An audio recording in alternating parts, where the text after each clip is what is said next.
मुझे कहा गया है कि पहले 3 साल हमें दे दे, आखिरी 2 साल आप वजीर आजम बने।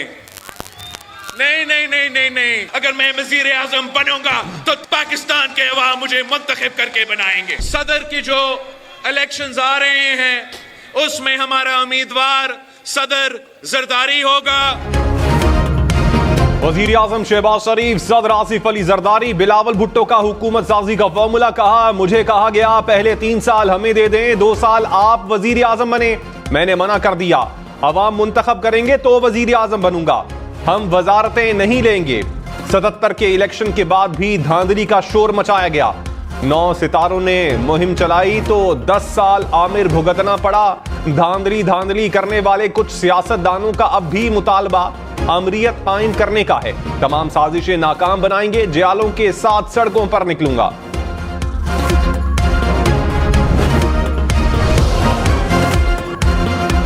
ख्वाजा आसिफ ने कहा पीपल्स पार्टी और एमक्यूएम के साथ मिलकर विफाकी हुकूमत बनाएंगे। शहबाज शरीफ को इत्तेहादी हुकूमत का 17 माह का तजर्बा है। नवाज शरीफ का हुक्म और सिक्का चलेगा। पंजाब में सादा अक्सरियत मिल गई, मरियम नवाज वजीर आला होंगी। फजल रहमान के साथ आज भी ताल्लुक है। खैबर पख्तूनख्वा में जिनको धांधली का फायदा हुआ, क्या मौलाना उन्हीं के साथ चलेंगे?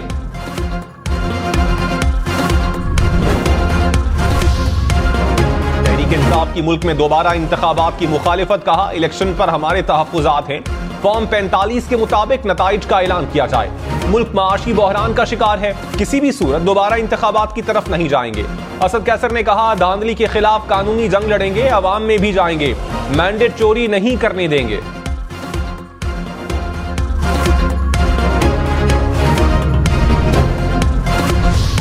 साबिक कमिश्नर रावलपिंडी के इल्जामात पर इलेक्शन कमीशन की तहकीकाती टीम का इजलास। जराये के मुताबिक कमेटी कल से तहकीकात का आगाज करेगी। रावलपिंडी डिवीजन के तमाम डीआरओज और रिटर्निंग अफसरान के बयानात कलमबंद होंगे।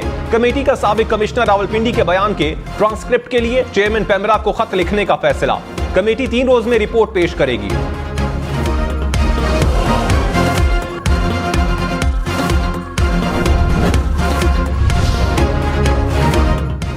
नामजद वजीर आला पंजाब मरियम नवाज ने कहा ब्यूरोक्रेसी को कानून शिकनी पर उकसाने वालों से कानून के मुताबिक निपटेंगे। ब्यूरोक्रेसी को धमकियों का मतलब रियासती निजाम में इंतशार पैदा करना है। अफसरान धमकियों से मरूब ना हो, कानून के मुताबिक अपने फराइज अंजाम दें। अफसरान की सलामती को खतरे में डाला गया तो आहनी हाथों से निपटा जाएगा। सिक्योरिटी यकीनी बनाएंगे।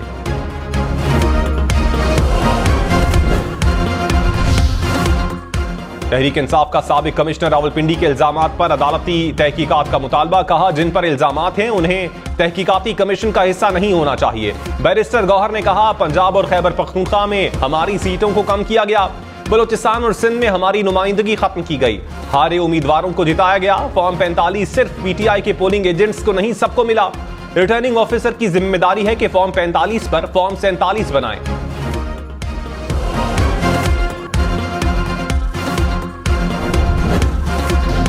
बिलावल भुट्टो ने कहा फॉर्म 45 में जियाले जीते लेकिन फाते नवाज लीग या मुत्तहदा को करार दिया गया। एक जगह तो तहरीक इंसाफ के हिमायत याफ्ता आजाद उम्मीदवार को जितवा दिया गया।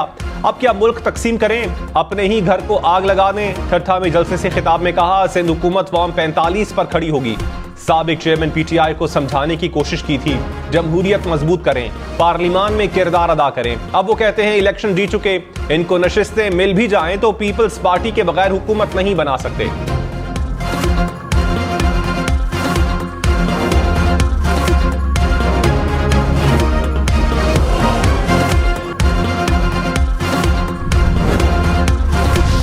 रहनुमा पीटीआई उमर अयूब खान ने कहा धांधली से फायदा उठाने वाले गुत्थम गुत्था हैं। 8 फरवरी को अवाम ने तहरीक इंसाफ को 180 सीटें दी, हमें 3 करोड़ से जायद वोट मिले। कराची में एमक्यूएम ने 18 से 19 सीटें चुराई। मरकज और पंजाब में हुकूमत बनाएंगे। पीपल्स पार्टी समेत तमाम जमातों से वजारत उज़्मा के लिए वोट मांगूंगा। सीनियर क़यादत और कारकुनान की रिहाई हमारा मकसद होगा।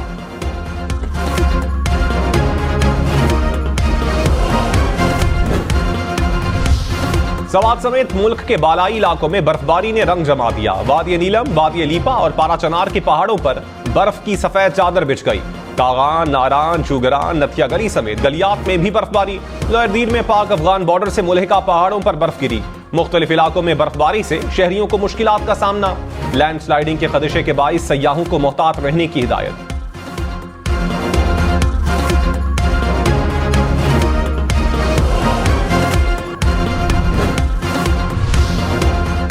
इस्लामाबाद, रावलपिंडी समेत मुल्क के मुख्तलिफ इलाकों में बारिश। पंजाब में सरगोदा, मियांवाली, जहलुम समेत मुख्तलिफ शहरों में बादल बरसे। बन्नू, शांगला समेत खैबर पख्तूनख्वा के कई इलाकों में भी बारिश। भिम्बर समेत आजाद कश्मीर के कई इलाकों में भी बादल बरस पड़े। महकमे मौसमियात की 21 फरवरी तक बारिशों की पेशगोई।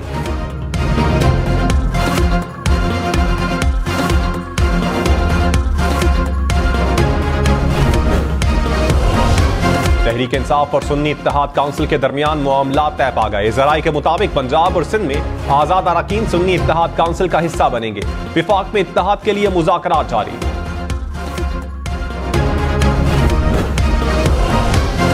बिलावल भुट्टो का मौलाना राशिद सोमरो और पी पगारा को चैलेंज। कहा, धांधली का इल्जाम लगाने वाले फॉर्म 45 लेकर आए, अगले ही दिन दोबारा आपका जिमनी इलेक्शन में मुकाबला करूंगा, देखते हैं आप कैसे जीतते हैं। अपने आप को मौलाना कहकर इतनी ढिठाई से झूठ बोलना मजाक है।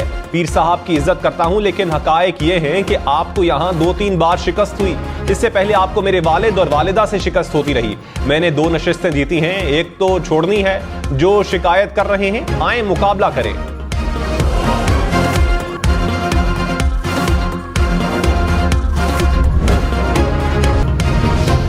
मौलाना फजलुर रहमान ने कहा, जिन पर बगावत के मुकदमात हैं वो हुकूमत बनाने जा रहे हैं। 9 मई में मुलव्विस अफराद सरकारी अफसरान के साथ बैठे हैं। पीटीआई से कहा है कि मेरा आपसे इख्तिलाफ है और बहुत सख्त इख्तिलाफ है। नवाज शरीफ को मशवरा दिया है कि हुकूमत ना लें, ये रेत की दीवार है, इसको कांधा ना दें। सियासतदानों को एक पेज पर लाने के लिए बहुत जिद्दोजहद करना होगी।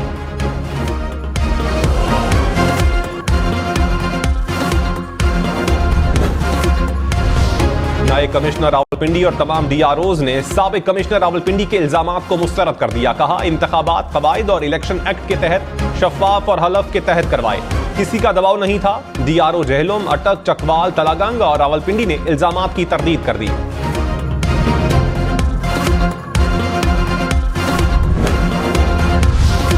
साबिक कमिश्नर रावलपिंडी किससे राबते में थे, तहकीकात की जाए। मुस्लिम लीग नून का मुतालबा। लीगी रहनुमा बोले, कहा जा रहा है कि लियाकत चट्ठा मियां असलम इकबाल से राबते में थे। अता तारड़ ने कहा, मुखालफीन ने वक्ती तौर पर कुछ नशिस्तों पर फतह हासिल की। जहां आपको शिकस्त हुई उसे तस्लीम करें। सोशल मीडिया को झूठा बयानिया बनाने के लिए इस्तेमाल किया गया। इल्जामात का जवाब देना जानते हैं, भरपूर जवाब देंगे। जमात इस्लामी का मुबैना धांधली के खिलाफ तहरीक का ऐलान। सिराजुल हक ने कहा, 2024 का इलेक्शन मुल्की तारीख का आलूदा तरीन इलेक्शन था। दुनिया में पहले इलेक्शन और बाद में हुकूमत बनती है। पाकिस्तान में पहले हुकूमत बनती है, फिर इलेक्शन होते हैं। अवाम फैसले कुछ करते हैं, नताइज कुछ आते हैं। जाली नताइज से बनने वाली हुकूमत नहीं चलती। चाहते हैं शफाफ इलेक्शन की खां जमातें एक पेज पर आ जाएं।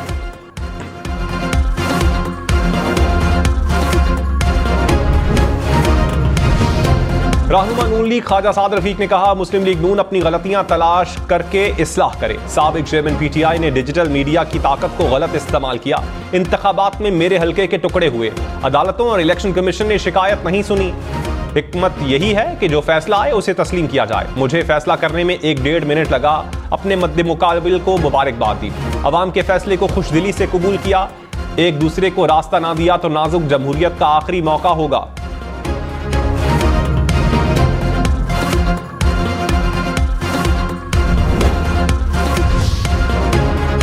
रहनुमा पीपल्स पार्टी खुर्शीद शाह ने कहा, रावलपिंडी के तमाम बैलेट बॉक्स चेक किए जाएं, पता लग जाएगा। पंजाब और कराची में हमारे साथ धांधली हुई, हमने पहले दिन नताइज को माना। पीपल्स पार्टी ने यह भी कहा, हम वजीर आजम के उम्मीदवार नहीं। ऐसे हालात पैदा किए जा रहे हैं जिनसे सियासी निजाम को बहुत नुकसान हुआ।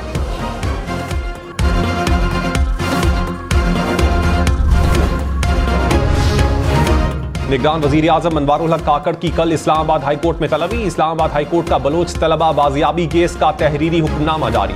अदालत ने कहा, वजीर आजम, वजीर दाखिला, दिफा और सेक्रेटरी जाती हैसियत में पेश हो। अटॉर्नी जनरल की यकीन दहानी के बावजूद तलबा को बाजियाब नहीं करवाया गया।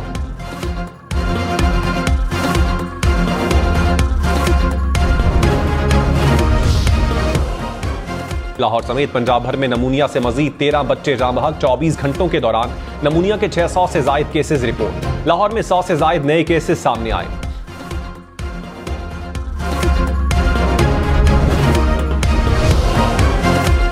पेशावर के इलाके दाऊदजई में फायरिंग से 4 अफराद कत्ल, 2 जख्मी। पुलिस के मुताबिक वाकया जायदाद के तनाजे पर पेश आया।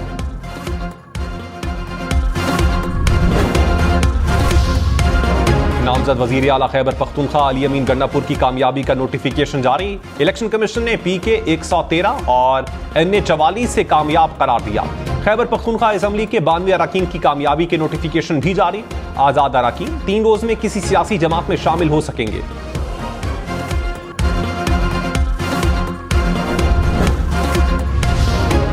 शर्जील मेमन ने कहा, साबिक कमिश्नर रावलपिंडी ने PTI के लिए वही खिदमत की है जो रिटायरमेंट से पहले बशीर मेमन ने नून लीग के लिए की थी।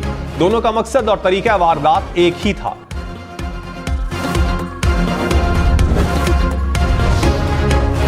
रहनुमा PTI हलीम आदिल शेख ने कहा, कराची में सिर्फ PTI को वोट मिला।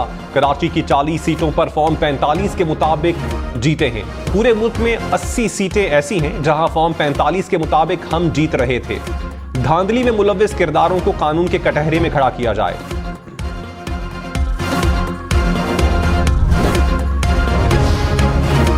RPO रावलपिंडी खुर्रम अली छुट्टियों पर बैरून मुल्क चले गए। पंजाब हुकूमत के मुताबिक RPO ने फैमिली के साथ बैरून मुल्क जाने के लिए 31 जनवरी को छुट्टियां ली थी। सोशल मीडिया पर प्रोपेगेंडा किया जा रहा है।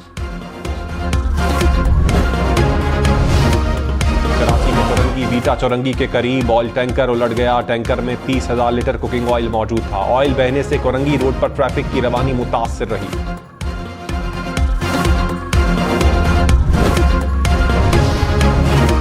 कराची के इलाके शाह फैसल कॉलोनी में firing. MQM Surjani town sector का ओहदेदार जाँ बहक। पुलिस ने मुकदमा दर्ज कर लिया।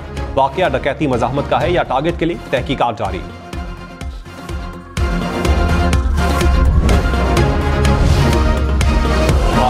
सिद्दीकी का MQM के कारकुन के जाँ बहक होने पर इजहार अफसोस। मकतूल के अहले खाना से इजहार ताज़ियत कहा। कराची में अमन अमान की सूरत हाल अबतर होती जा रही है। निगरान वजीर आला से इंतजामिया और कानून नाफिज करने वाले इदारे मामलात की तहकीकात करें।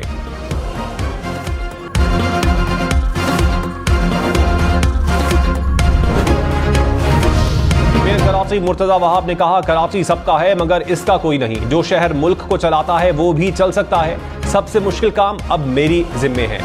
शहर क्यों नहीं चल रहा, इस पर बात करने की जरूरत है।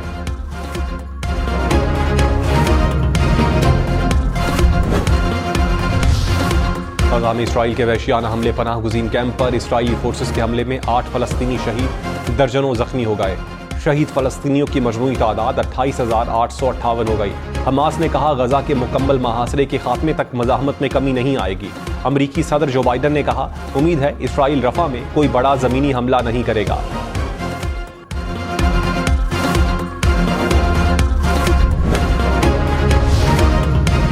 सऊदी अरब का मशरिक़ वुस्ता में फ़लस्तीनी रियासत के क़याम पर जोर। वज़ीर ख़ारजा फैसल बिन फरहान ने कहा, सऊदी अरब की अव्वलीन तरजीह जंगबंदी और गजा से इसराइल का इनखिला है। गजा में मुकम्मल जंगबंदी तक इसराइल के साथ ताल्लुकात मामूल पर नहीं आ सकते।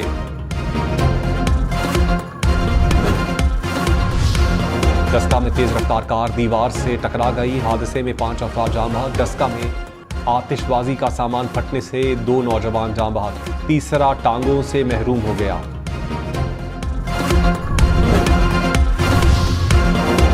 में बस और कार में तसादुम, 5 अफराद जाँ बहक। कोयटा में एयरपोर्ट रोड पर गाड़ी और मोटरसाइकिल में तसादुम से 3 अफराद दम तोड़ गए।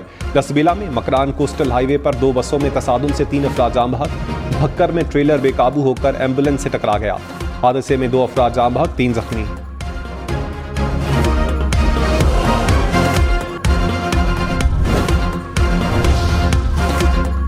रावलपिंडी के इलाके धमियाल में मुबैना पुलिस मुकाबला, डाकू हलाक। पुलिस के मुताबिक डाकुओं की फायरिंग से एक एहलकार जख्मी हुआ था।